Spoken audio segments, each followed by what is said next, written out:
Boa noite a todos. Sejam muito bem-vindos. Como eu sempre digo, que bom que escolhemos estar aqui. Para mim é bom, porque eu tenho a energia de vocês para me apoiar. Para vocês, acredito que vai ser bom, porque vão ouvir alguma coisa. A gente sempre leva um puxãozinho de orelha, né? Mas acredito que hoje não vai ser para vocês, vai ser para o pessoal lá de outros lugares. A gente não, né, aqui não tem problema na nossa cidade, a gente não costuma fazer coisas que não condizem com o que Jesus nos ensinou, como o Gerson também nos disse. Brincadeira. Vou conversar um pouquinho hoje sobre o ciclo da vida. Né? Todos nós sabemos, né, sempre é muito falado aqui, que antes de nós reencarnarmos, voltarmos à Terra como encarnados, nós assumimos um compromisso para essa nova encarnação. Né? Nós nos comprometemos e aceitamos uma série de desafios para essa nova jornada. Geralmente, no nosso estágio, esses desafios são acordados, são em comum acordo com o plano espiritual, e nós, como espíritos, escolhemos então esses desafios para evoluirmos, né? Então, planejamos como será a nossa família, o nosso círculo de amigos, quais serão os principais desafios que nós enfrentaremos, a fim de progredirmos, então, tanto moralmente quanto espiritualmente. E assim, com tudo planejado, voltamos em um corpo material, né? Também mais ou menos definido já no plano espiritual, como que nós vamos ser, se magro, gordo, loiro, moreno, para que se encaixe nesse contexto que a gente vai passar a viver aqui no plano terrestre. Né? E assim, então vamos no processo normal. Né? Se não acontecer o que a Dona Dores nos colocou na semana passada, né, na questão do aborto, nós vamos no processo normal. Nascemos, crescemos, né? Temos a infância, a juventude, tudo conforme acordado. Aí casamos ou não, temos filhos ou não, né? Conforme programamos e assim por diante. Tudo dentro então de um ciclo, onde que se alteram os personagens, as situações, uns com mais dificuldade, outros fugindo um pouco do plano, né? Outros ainda interrompendo o ciclo antes do esperado, mas há outros que não desistem, né? E seguem, bem ou mal, os seus dias de luta e de progresso. Antes da gente falar então sobre isso, eu quero fazer uma pequena enquete. Eu quero que levante a mão aqui quem tem filhos. Ok. Agora que levante a mão quem tem os pais ainda encarnados, os dois, o pai e a mãe, que ainda estão aqui. Que legal, né? E agora que levante a mão quem tem só o pai ou só a mãe.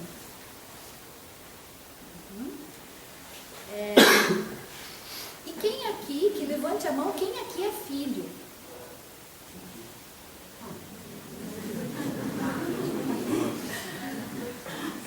Começa por aí, né? Todos nós, sem exceção, somos filhos. A começar por filhos de Deus. E não estaríamos aqui se não fôssemos filhos. Então, este é o início do ciclo, ser filho. Né? É assim que nós reencarnamos sendo filhos. Mas, como eu estava comentando anteriormente, para nós chegarmos à importância, né, por que Deus priorizou que todos são filhos, e isso não tem como fugir, não foge à regra. Eu comentei um pouquinho antes que tem pessoas, né, que então vêm, fogem um pouquinho do ciclo, não cumprem bem o plano, mas tem uns que, bem ou mal, seguem até o fim. E quem são estes personagens, né? Que fizeram o seu melhor, do seu jeito, que nem sempre agrada a todo mundo, porque, como sabemos, nem Jesus agradou a todos. Então, não queiramos nós agradar a todos, mas que dentro dos seus limites e conhecimentos, fizeram o que achavam que tinham que fazer e achavam que era o seu melhor. Por isso a pergunta de quem ainda tem seus pais aqui, né? Porque esses personagens são o que chamamos de pais, mães, avós, né? Avós, bisavós, né? E assim por diante. Então hoje, o meu enfoque é um pouquinho nesses pais, nesses avós, mas não vamos deixar de pensar em tudo que eu falar em nós mesmos, mesmo não sendo pais, ou pensar, levar para os nossos filhos, porque tudo se encaixa. Eu vou falar um pouquinho do nosso preparo para o desencarne, porque eu falei dos filhos e dizem, eu não lembro, não sei se vocês lembram, mas que é muito mais difícil nascer do que morrer. Que quando nós nascemos, para nós o impacto é muito maior de sair, de vir do mundo espiritual, do plano espiritual, e sentir o impacto aqui na Terra, mesmo saindo do ventre da mãe, o choque que leva até se habituar, para o espírito é mais difícil do que quando desencarna. Porque ele, quando desencarna, ele volta para o seu verdadeiro lar, né? Claro que tudo também depende do seu preparo. Quanto mais preparado, melhor, mais fácil. Então nós vamos conversar um pouquinho sobre isso e sobre o nosso papel de filhos, já que todos somos filhos, né? Então, quando olhamos os nossos pais, os nossos avós, dificilmente nós conseguimos imaginar neste momento que nós chegaremos neste momento, não é? Quando nós somos crianças, olhamos os nossos pais e pensamos, nossa, imagine quando eu ficar assim velho, né? Eu lembro no tempo de escola que a gente conversava, né, na roda de amigos e dizia assim, não, a minha mãe é mais velha, nossa, a minha mãe já tem 35. E hoje eu já passei um pouco dos 35, mas eu não sou velha. Mas a minha filha, outro dia, a minha filha mais velha se formou e nós estávamos na formatura e a minha pequena tem 5 anos. E aí ela disse assim, mãe, quando eu me formar, eu também quero me formar aqui nesse lugar. Eu disse, que legal. Daí a minha irmã falou para ela, e você vai convidar a gente para vir? Ela, ixi, acho que você e a mãe já vão ter morrido. Só a mana que vai estar aqui, porque vocês já são velhas e você está aí, né? É assim que a gente via os pais e assim que eles não somos velhos, né? O que fazer? Então, o tempo passa, né? Muito rápido e a gente nem percebe que nós já somos velhos para certas crianças, né? Nós também não percebemos que quando crianças, olhamos nossos pais como modelos, heróis. Comumente ouvimos crianças dizendo, quando eu crescer, eu quero ser igual ao meu pai. Eu quero ser motorista de caminhão. Eu vou ser pedreiro, vou construir uma casa sozinho. Eu vou ser professora, eu quero dar aula para minha filha. Né? Eu vou ser costureira, vou fazer roupa para todas as minhas bonecas. E assim por diante. Então a gente vê os pais, né, como aquela imagem, uma admiração muito grande. Só que o tempo passa, né? O tempo vai passando e os nossos filhos vão crescendo e vão mudando um pouquinho o pensamento. E é por isso que eu digo para às vezes nós levarmos para nós mesmos, se isso talvez não aconteceu com todo mundo, como eu disse, porque às vezes coisas não acontecem tudo aqui em São Bento, né? Às vezes nas cidades vizinhas, mas talvez vocês já ouviram alguém falar, né? Se para nós também não aconteceu isso. Chega uma determinada fase, né, ali pela adolescência, que o nosso pensamento vai mudando e nós já não achamos os nossos pais tudo aquilo, né? São meio caretas, né? Nos prendem, não gostam das mesmas coisas que nós, a gente põe a musiquinha um pouco mais alta e já estão reclamando, né? Mas até aí a gente diria que é um processo normal, porque na adolescência nós estamos deixando que o nosso verdadeiro eu, né, o nosso verdadeiro, a essência do nosso espírito se manifeste. Então, a partir da adolescência é que o nosso espírito toma conta da nossa vida, digamos assim, pelas próprias pernas. Até então tem um pouco de interferência, tanto do mundo espiritual quanto dos pais. Passando esta fase conturbada, nós vamos nos estabilizando como pessoa, deixamos transparecer nossa verdadeira identidade e é, na maioria das vezes, onde nos desvinculamos um pouco, né, daqueles que nos conduziram até aí. Esquecemos um pouquinho do ciclo da vida eterna. E assim, quando nossos pais chegam a uma certa idade, vão perdendo um pouco a destreza, a agilidade e, naturalmente, então, começam a se acomodar, buscando uma vida mais tranquila, sem atropelos. Muitas vezes necessitam de algum resgate, passam por uma doença física, né? E aí é que nós nos perguntamos, né? Onde que nós nos encaixamos nessa história? Será que o compromisso que nós assumimos na encarnação, quando fizemos todo aquele plano, era assim, a minha mãe, né, vai me gerir, eles vão me criar, e aí depois eles que se virem que eu vou ter que tomar meu rumo. Será? Será que foi esse o compromisso assumido, que a família, aquele núcleo familiar, a partir do momento que eu crio a minha família? Eu não consigo acreditar muito nisso, né? Porque até pela convivência com os netos, tudo isso é importante, tudo isso tem a sua relevância, né? E para nós não é tão comum, mas, por exemplo, na China, eu até já contei essa história uma vez, na China é cultural e é de responsabilidade, inclusive, exigido pelo governo, que os idosos não ganham aposentadoria.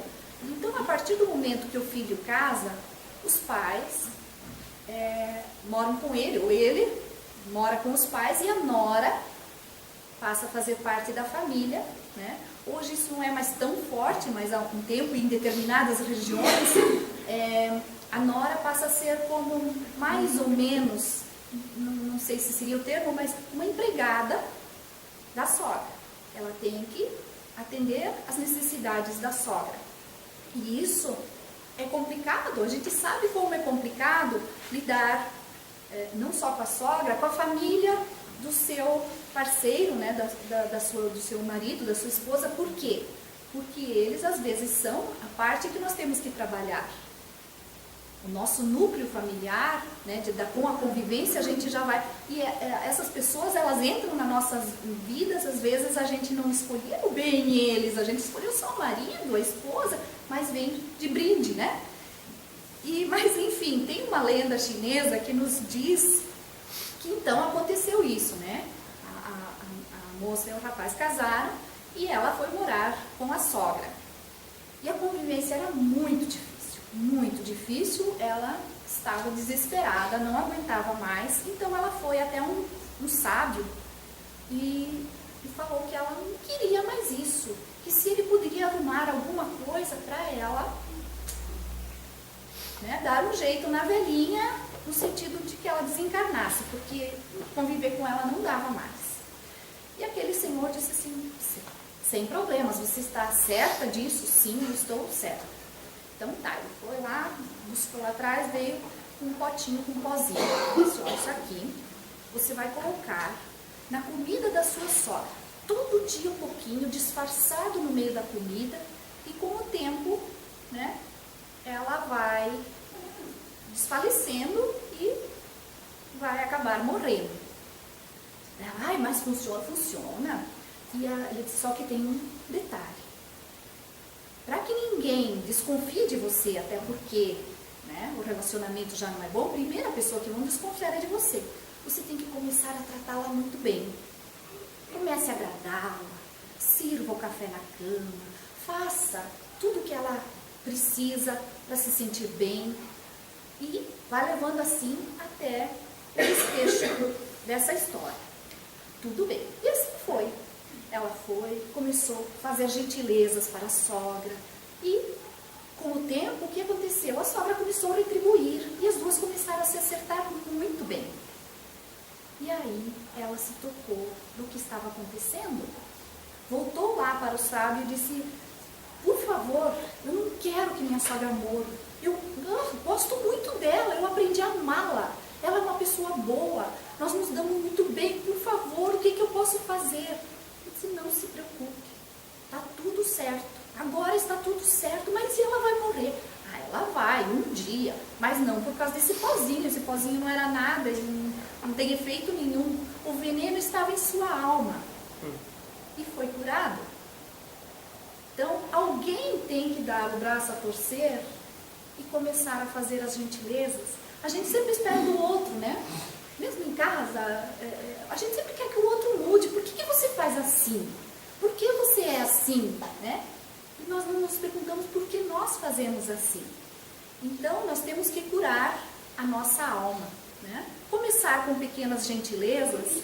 E acreditem, eu já fiz alguns testes, olha que funciona. A gente nem consegue acreditar depois que percebe que as coisas têm que partir da gente para mudar.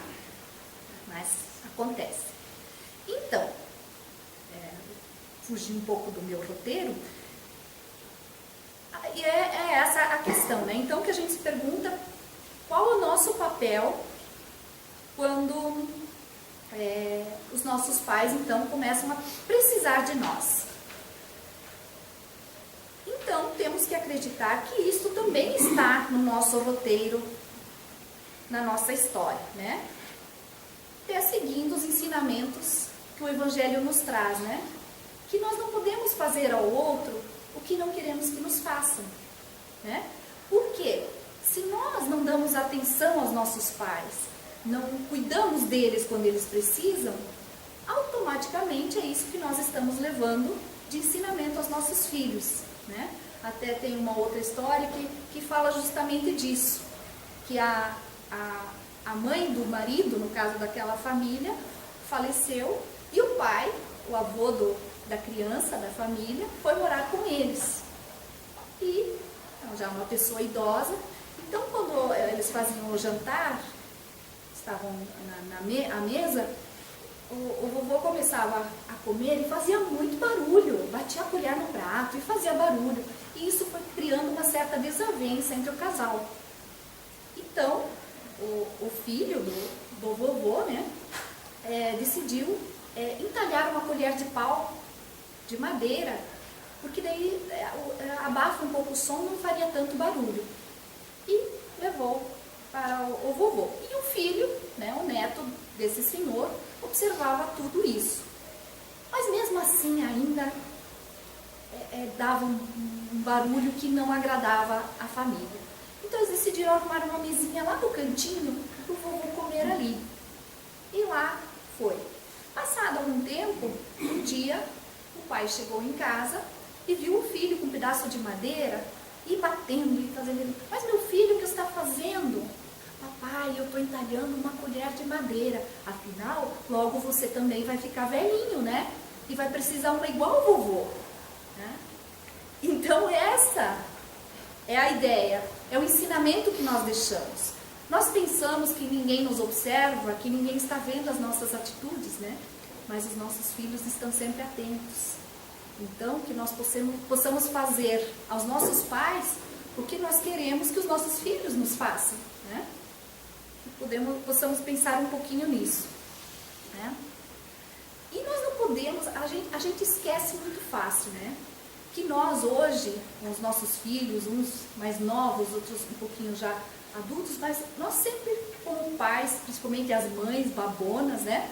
Ai, o filhinho vem com o trabalhinho da escola, ai que lindo, ai vai apresentar isso aqui, ai se emociona, né? É tudo lindo e nós amamos, vibramos, torcemos por eles para que dê certo naquele jogo de futebol, que eles ganhem, e assim em tudo.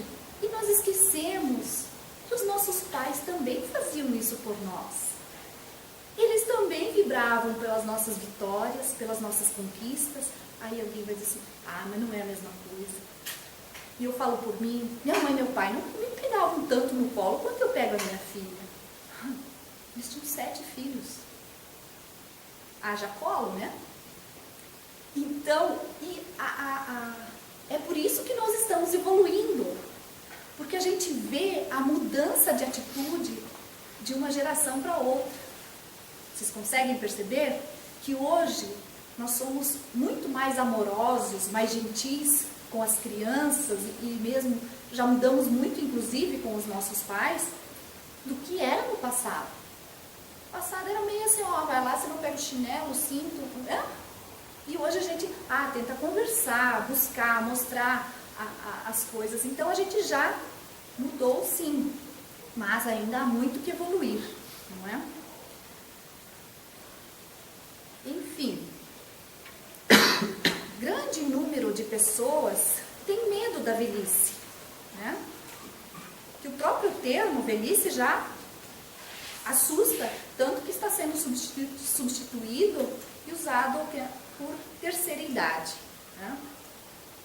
E aí também vem a questão que tem se levantado dessa questão da terceira idade, que a proposta é muito bacana, né? A proposta de colocar as pessoas no mundo social, não ficarem só em casa, sentado na varanda, assistindo televisão, é muito bacana. Mas nós, como filhos, também temos que observar o que está acontecendo no clube da terceira idade. Porque os nossos pais, depois de uma determinada idade, voltam a ser um pouco crianças e precisam sim de um olho, de um cuidado, né? A gente não ouve direto aqui, tal pessoa idosa lá foi enganada, foi ludibriada, levaram todo o dinheiro. Então nós temos que sim, nós não conseguimos acompanhar a evolução das coisas. A minha filha pega o celular e às vezes ela está aqui, mãe, e eu não sou velha, não sou, Então, pensa numa avó, né, com 60, 80, 60 não, até não estou tão longe, vamos dizer 80 em diante, pessoas, né, que não tinham contato com isso, né, e que está evoluindo muito rápido. Então, precisa sim ficar de olho.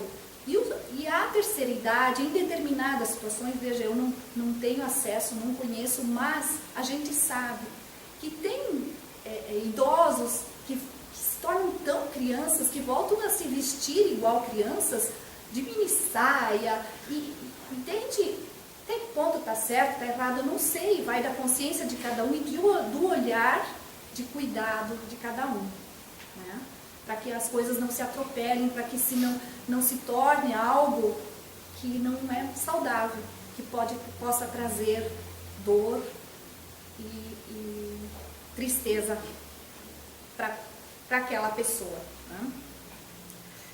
Então, de um modo geral, o que se percebe com as pessoas que vão, né, é natural, né, perdendo a vitalidade, diminuindo suas forças físicas, a gente começa a ter menor resistência do organismo, né? Muitas doenças começam a aparecer. Em muitos casos, a redução da capacidade mental, dependência nas necessidades pessoais e a proximidade da morte, né? Então, ante a velhice que se aproxima, a pessoa fica matutando algumas perguntas de o que será de mim, né? Será que vou ficar inútil? Será que vão me botar num asilo? São muitas as dúvidas que aparecem e que podem gerar angústia ou infelicidade. Então é muito fácil acontecer a depressão, né? A pessoa começa, o seu mundo, quer ver, quando perde o companheiro, a companheira, o seu mundo de repente perde o chão, perde o rumo e precisa de muito apoio.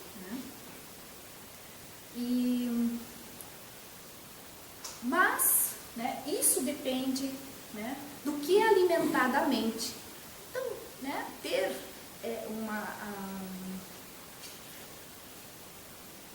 uma vida saudável, né? Fazer parte da família, porque os avós curtem, né?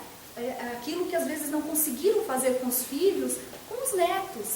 Então, ter esse ambiente saudável para que se possa deixar a pessoa se sentir ainda parte da família, sem isolá-la, né? Tem uma história aqui que eu vou ler, que fala da questão da velhice. Por pensar que velhice é sinônimo de incapacidade, é que aquele professor de violino viu, admirado, a pretensão daquele velhinho de 77 anos, dizendo, quero ser seu aluno. Muito bem, senhor Antônio, seja feita a sua vontade. Entretanto, é bom que o senhor saiba que, não sendo jovem, terá dificuldade no aprendizado. Além do mais, trata-se de um instrumento musical dos mais complexos. O senhor idoso era lúcido e ágil, por isso respondeu, não tem problema, estou disposto a enfrentar esta barra, mesmo com minhas limitações. O professor de violino não se conformou. Senhor Antônio, já se deu conta de que para sua iniciação musical serão necessários anos dedicados a estudo e exercícios? Considerando sua idade, sua vida caminhando para o final, muito sutil, né? Não lhe parece um desperdício estudar? Foi aí que o senhor Antônio sorriu e deu uma lição fora de série ao jovem professor. De forma alguma é um desperdício. O esforço do aprendizado me oferecerá motivações para a vida, alegrará meu presente e também preparará o meu futuro. Tenho certeza de que, ao regressar ao mundo espiritual, estarei enriquecido com noções musicais. Isso facilitará a minha reintegração na pátria verdadeira, a do espírito. Afinal, lá também há violinistas. Esta é a verdadeira sabedoria. Não desistir nunca, não se permitir parar de aprender. Afinal, a vida não acaba. São somente etapas de aprendizado que se completam. Etapas que devem ser aproveitadas integralmente, favorecendo o porvir. O que se aprende em uma existência, arquiva-se e na outra aparecerá como vocação, talento. Aprender em qualquer idade é o caminho mágico de realizações gloriosas. Quem realiza o aprendizado com perseverança vai em frente, melhorando sempre, sem cansar nunca. Então, essa é a ideia, né, para os nossos pais, para nós que já estamos caminhando, né? A ideia é não parar, buscar sempre o aprendizado, buscar energias boas, né? Se encontrar sim, fazer um grupo de amigos que possa trocar ideias, lembrar da infância, como é prazeroso fazer tudo isso. E, né, entrar coral, tanta coisa boa para se fazer, né? Por que vamos deixar e ficar em casa, né? Então, eu me perco, sabe? Mas eu não sou velha, vamos lá. Então, nós temos que cuidar um pouco da nossa cegueira, né? Porque não a cegueira dos olhos, mas o nosso egoísmo. Porque a gente pensa assim, puxa vida, mas eu queria sair, agora tenho que ficar com a minha mãe, tenho que ajudar meu pai, ou, né, esses afazeres. Mas, na verdade, é um trabalho que com certeza nós nos comprometemos. Se está diante de nós, não é por acaso, né? Então, nesse trabalho, trabalhando as manias, daí a gente fala assim, ai, mas minha mãe tem cada mania. Alguém aqui não tem alguma mania? Não são só os velhos, nós temos muitas, não é? E a gente só vê naquele que a gente quer que seja igual a nós, né? Vem de novo a ideia daquela lenda chinesa. Nós olhamos o outro e queremos que ele mude. Queremos que o vovô de 80 anos mude. Nós não mudamos o nosso comportamento diante dele por birra. Porque nós sabemos que ele não vai mudar, ele não precisa mais mudar nesse momento. Talvez nós podemos dar a ele ainda neste restinho de tempo que ele tem, a gente fala restinho, daí ele vai até sente pouco, né? A aprender alguma coisa, deixar a teimosia de lado, né? E nós temos que trabalhar na grande maioria das vezes tudo isso, né? Então nós temos que ver as coisas boas, né? De lidar com essas pessoas que nos contam diversas vezes a mesma história, sem mudar uma vírgula, né? E elas não lembram que já nos contaram, mas é muito bom quando a gente para entender o quanto isso é importante para ela, para aquela pessoa, né? Que ela tem muita vontade de compartilhar, de ser útil. É que essa calça, não, você não pode. Não, vai demorar um pouco mais, talvez vai derrubar, vai pingar, mas as pessoas querem fazer parte. E muitas vezes, quando nós observamos, somos nós mesmos que fazemos com que elas se isolem. Elas não se isolam porque querem, nós vamos, né, abrindo o nosso espaço e deixando que elas fiquem de lado. Então, nós temos o que acontece então neste ciclo da vida, né? Como nós vimos aqui, todos nós somos filhos, a maioria de nós tem filhos. Ficou alerta que nós temos que então dar o exemplo aos nossos filhos, né? Muitos, desculpe se eu mexer com sentimentos, mas, né, eu também não tenho mais o meu pai aqui encarnado, mas ele está sempre por perto.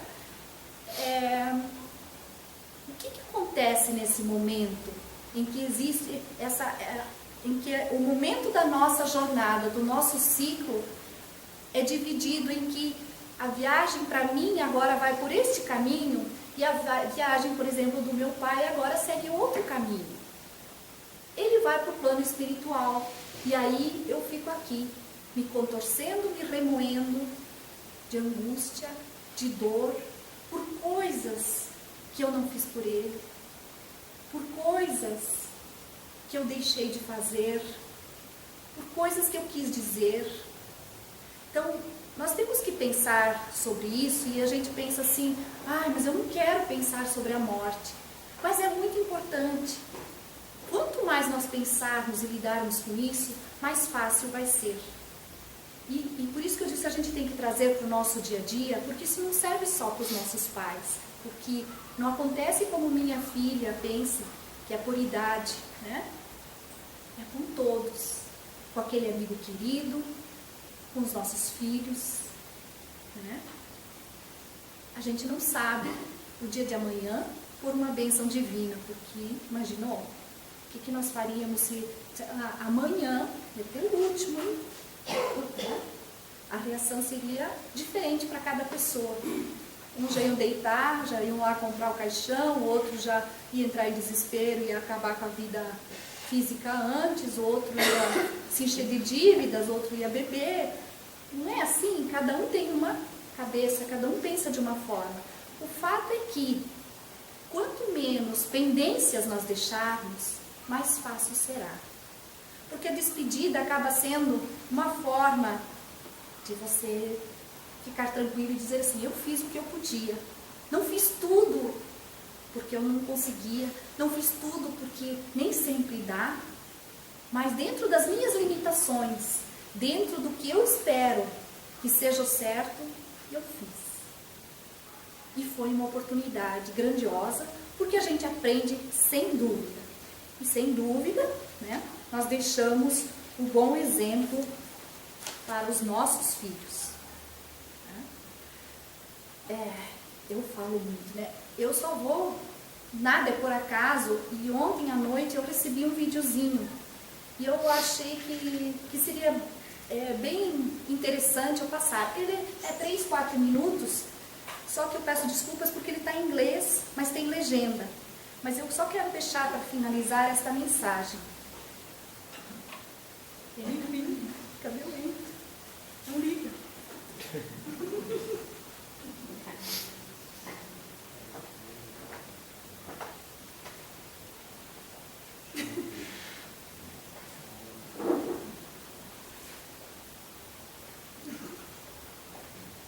isso que eu peguei aula com ele antes da...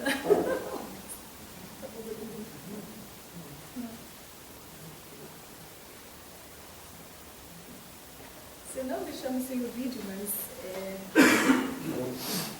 eu já vou adiantando. Enquanto então o Henry vê o vídeo, ontem eu recebi um panfleto que fala sobre os sinais de alerta de Alzheimer. E eu achei interessante porque ele tem aqui, mas que eu não sei se vocês sabem, mas eu acho que é de grande utilidade para quem tem um familiar, um conhecido que tem problemas, né, que é portador de Alzheimer. Tem na primeira segunda-feira do mês, das 18 às 20 horas, tem na sede da Unimed, ali da Dom Pedro, um encontro com médicos e profissionais e também pessoas portadoras e familiares que conversam sobre o Alzheimer. E eu achei bastante interessante porque pra gente, às vezes a gente não tem má vontade, a gente não sabe, né, para lidar com uma pessoa que tem. Eu vou deixar, vou prender ali no mural para quem quiser, para pegar horário, alguma coisa, se souber de alguém, porque às vezes a gente não sabe que tem. E também recebi ontem e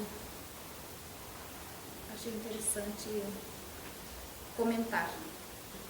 Então, vamos só ver o vídeo aí, depois a gente observa.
cena é de um filme, me desculpem, como eu recebi ontem, eu não tive tempo de pesquisar o nome do filme, mas posso até ver e trazer um dia para vocês. Mas enfim, a mensagem é essa, né?